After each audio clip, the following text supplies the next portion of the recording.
Welcome back. Today we got quite the job ahead of us. We're going to be organizing the shop. And number one, we are going to be getting these snow plows out of here, taking them home and trying to put them in the garage at my house. I don't know if it's going to work, but nonetheless going to try, because these things take up like 10 feet of space here in the back of the shop. So we're going to be towing. We're going to be putting the 6.2 to the max here. We're going to have the dump trailer on the back and the plow on the front. Anyway, let's see if I can even freaking get this thing out of here like this. I mean, it's going to be long and awkward, but when there's a will, there's a way. All right, pulling in pretty tight here with this great big long trailer. Is this doable? I don't know. Got our front facing camera. Try to line this up.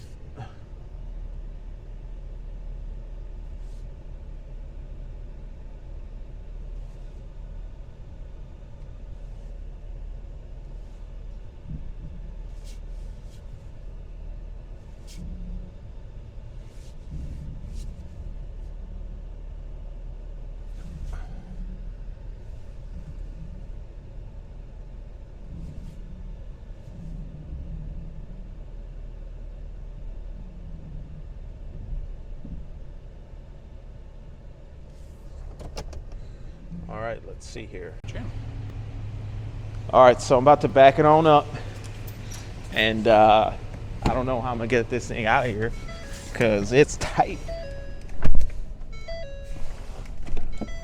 Let's see what we can do. One thing about this 6.2 is this thing is a beast. This configuration of a 6.2 that I have, it's a freaking animal. And I literally am yanking this.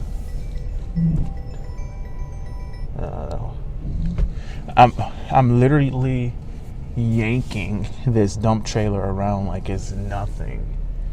Like, it's such a beast. Oh.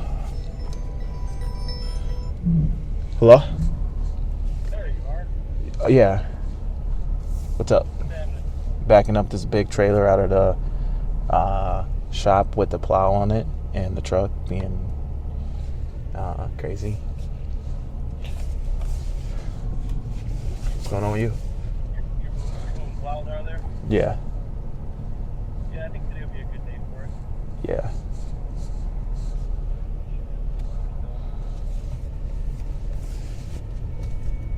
Hopefully I don't break nothing. I got a lot of... What do you mean? Well, I got a plow on the truck. I'm nosed into the shop, and I'm backing it out of the shop. Honestly, not a problem, though. I kind of fucked. It wasn't too bad. Why don't you guys have any faith in me?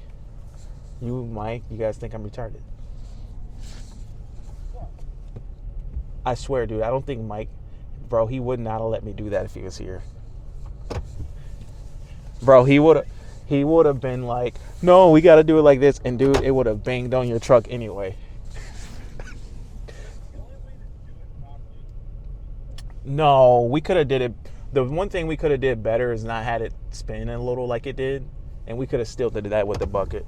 It was no factor to use the bucket, in my opinion. All right, hooking up the 7.3 to the plow. All right, so this is fun. I'm nosed in here with this plow and all this stuff, and I gotta back it up, and I gotta go backwards the whole way. So, not a problem, but you gotta know how to back up a trailer and film at the same time. But anyway, I guess we'll pick this up once we get on the road here. The thing about the Fords is if they're lacking in engine power at all, then if you could make that argument that they're lacking in engine power, I mean, the 7.3 is going to be best in class for a gas engine. But the one knock that I would have against the 7.3 is for it to be the best in class, it's just the biggest engine I think that you can get right now. So the power per cubic inch, what are you doing? The power per cubic inch is not best in class, but it does have the most horsepower and torque for a gas engine. So it's a really good engine. It performs really well. But honestly, it's not a leap, that much of a leap above the 6.2, to where if I owned as just my only truck as a 6.2, I wouldn't necessarily be just upgrading to a 7.3, knowing what I know. Like if I didn't know, if I didn't have both right now, I have both, so I know that the 7.3, I know exactly what the 7.3 is. And it's more powerful and it's a little bit more fun to drive and all that, but it's not that much of a jump above the 6.2 in my opinion. It is an improvement, but you can make the argument that the 6.2 is going to be more reliable than the 7.3 because we have the known. See if I can pop into this station because I'm out. What are you doing? Dang, I need to swing over there, girl. Ugh. We have a known history, so there's my pump that I can't get. But she leaving, so I'm gonna jump on that. So we have a known history of our 6.2 as being this ultra reliable engine with very, very, very little issues. Very little issues. I mean, there is just the fact that the valve spring can fail on very rare occasions. 7.3's got those issues right now with the lifters. So, the lifter gate scandal. So, which one would I jump out of a 6.2? If I had a nice enough 6.2, didn't need to upgrade to 7.3, I wouldn't be jumping on a 7.3 like that. I mean, the 6.2, the way this thing yanks these trailers around is just nothing short of amazing. And it's not even that the 6.2 has that much power. It has good power. It's decent. It's a good engine. I really should do the math on it to see if it's more powerful per cubic inch than a 7.3. It might be, because, I mean, they've got more powerful per cubic inch than a 7.3. This engine has a dual spark plug situation going on. I don't know if that helps at all. Just a little. I don't know if that helps at all, just a little bit. You know, the dual spark plug, if it's just like a very, very minor increase in power. I guess we'll see, you know. I think the 6.2 makes 430 horsepower or 430 foot-pounds of torque. 400 horse, 430 foot-pounds of torque, don't quote me. But the 7.3 I know makes 475 foot-pounds of torque. So it has a little bump in torque, but it's way bigger of a motor. So per cubic inch, I don't know if it's actually more powerful than a 6.2. But as far as efficiency is concerned, I got to look back at some old videos that I did, because I'm not sure if the 7.3 is any more efficient than a 6.2, and it actually might use a little bit more fuel than a 6.2. So, kind of a toughie there. So we'll go ahead and get this filled up, and I'll touch base once we get back in the truck. But maybe I'll show you kind of how everything looks. Oh, look, we got them lined up now. Both trucks lined up.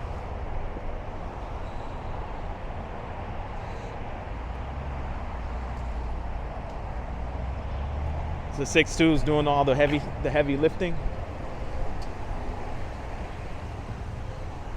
But anyway, see you guys back in the truck.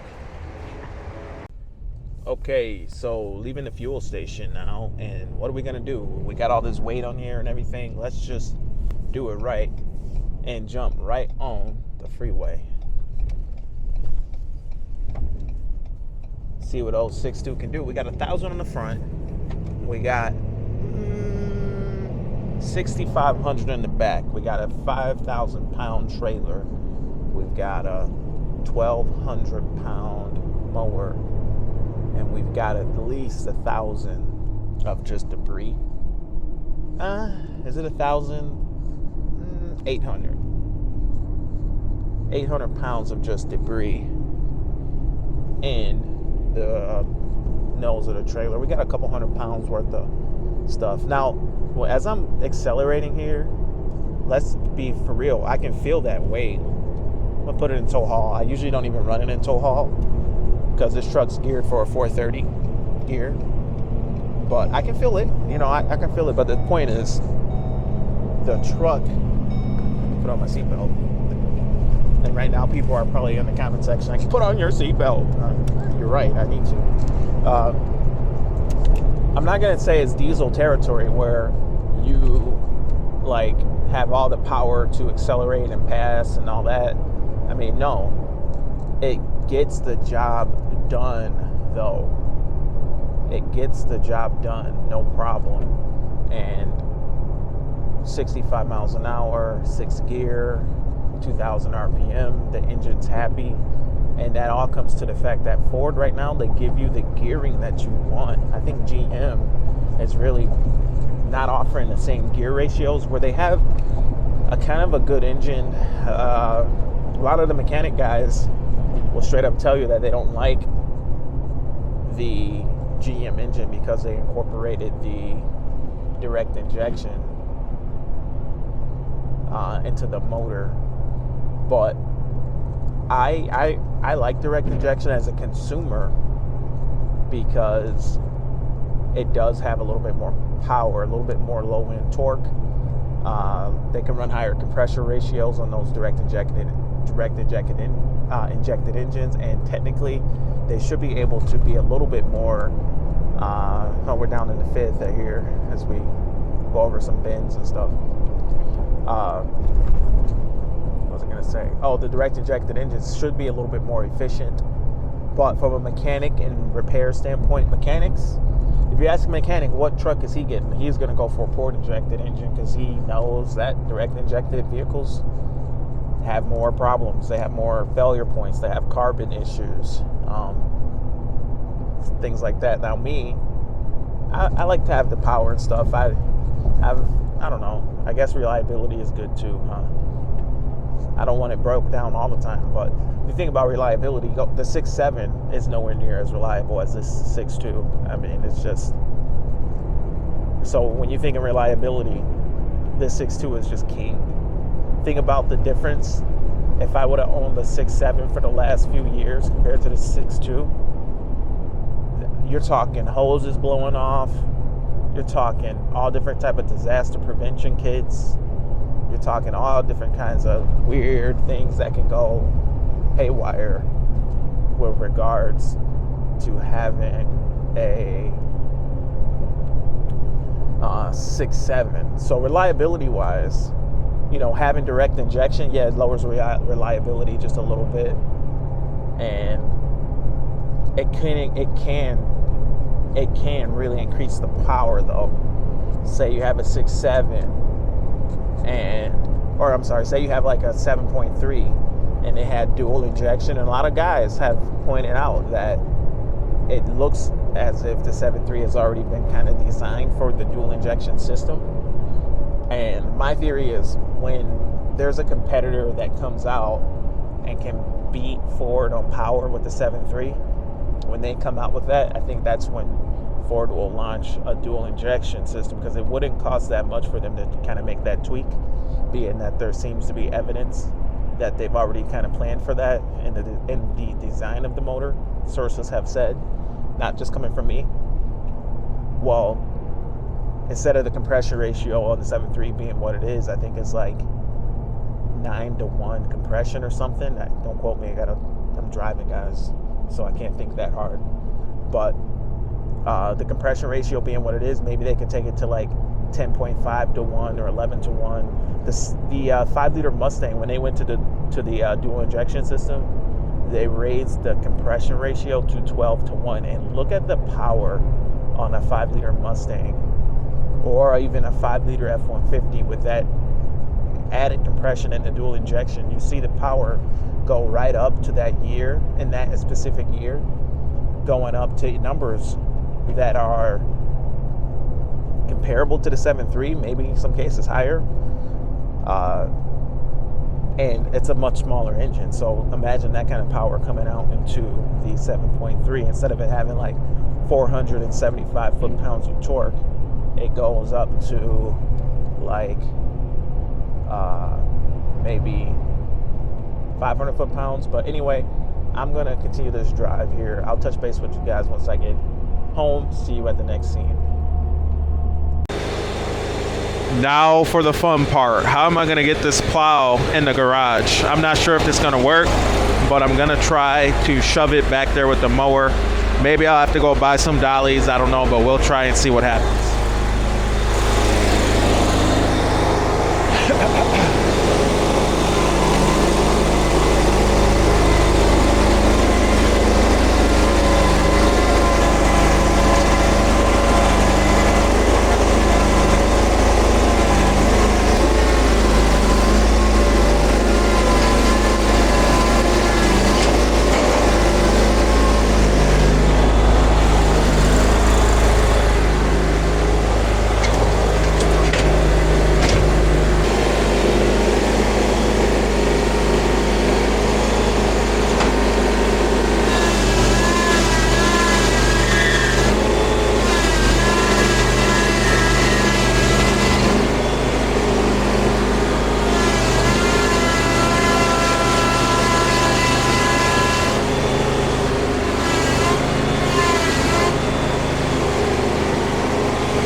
Pretty tight.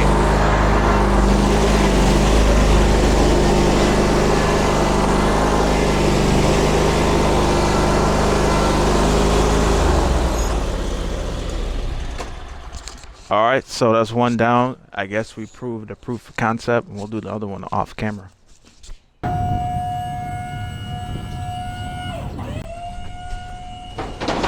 right, now we're dumping.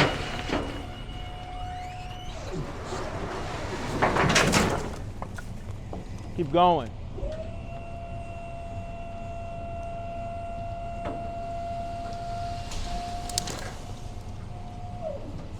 More. All right, looks like that is stuck up in the corner. I'll show you a trick though to get that out of there. See how it's, I don't know, the camera's not showing good, but it's up in the corner. Watch this.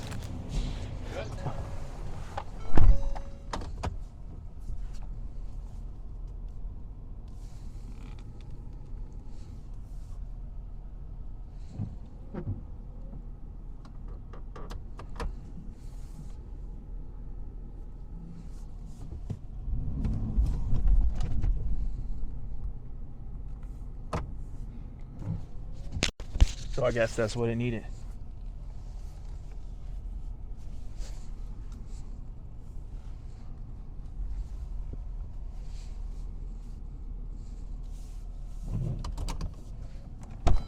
Is that up far enough? Yeah, that was a perfect amount of dropping that grass.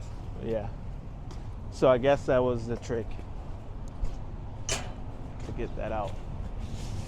All right.